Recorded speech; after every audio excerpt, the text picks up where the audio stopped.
শেষ হইয়াও হইল না শেষ। রবীন্দ্রনাথ ঠাকুরের এই চরণ যেন হুবহু মিলে যায় সদ্য সমাপ্ত এশিয়া কাপ ফাইনালে। মাঠের খেলা শেষ হলেও নাটক থামেনি ভারত ও পাকিস্তানের মধ্যে। ক্রিকেট ইতিহাসে ঘটে গেল বিরল এক ঘটনা। চ্যাম্পিয়ন হয়েও ট্রফি নেয়নি ভারত। ফাইনাল ম্যাচ শেষ হয় স্থানীয় সময় রাত 10:30টায়, কিন্তু ভারতীয় দলের ডাবের মুখে পুরস্কার বিতরণী অনুষ্ঠান শুরু হতে দেরি হয় প্রায় 2 ঘন্টা। গুঞ্জন, উত্তেজনা আর সংশয়ের মধ্যেই রাত গভীর করে শুরু হয় আনুষ্ঠানিকতা। কিন্তু সেখানে ওঠে নতুন ঝড়।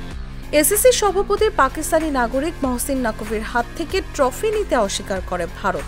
দীর্ঘক্ষণ অপেক্ষার পরও দলটি মঞ্চে না ওঠায় নকভি ক্ষুব্ধ হয়ে ট্রফি ও মেডেল নিয়ে মঞ্চ ছেড়ে চলে যান।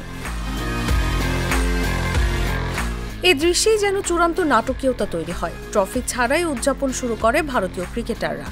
অধিনায়ক সূর্যকুমার যাদব মেসের মতো কল্পিত ট্রফি উঁচিয়ে ধরেন সতীর্থদের সঙ্গে। যদিও বিসিসিআই সচিব দেবজিৎ সাইকিয়া ক্ষোভ প্রকাশ করে বলেন, ট্রফি না নিয়ে আমাদের সিদ্ধান্ত ছিল, কিন্তু চেয়ারম্যানের পক্ষে সেটি নিয়ে চলে যাওয়া একেবারেই অগ্রহণযোগ্য। এদিকে পাকিস্তানি অধিনায়ক সালমান আলী আগা ভারতের আচরণকে ক্রিকেটের প্রতি অসম্মান বলে মন্তব্য করেছেন।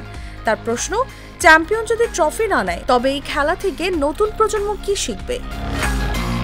বর্তমানে ট্রফি ও মেডেলের ভাগ্য অজানা। এসিসি এখনো জানায়নি ভারত দলকে এগুলো কখনো পাঠানো হবে কিনা। একদিকে ভারতের রাজনৈতিক অবস্থান, অন্যদিকে এসিসির কঠোর মনোভাব।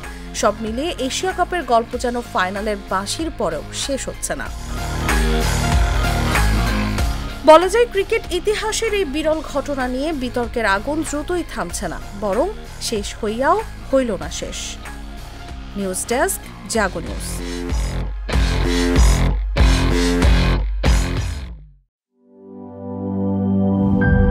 এখানেই হবে আমাদের ড্রিম প্রজেক্ট। হ্যাঁ, কিন্তু এত উপরে পানি তুলবো কিভাবে? কেন? আরএফএল সাবমার্সিবল পাম্পে।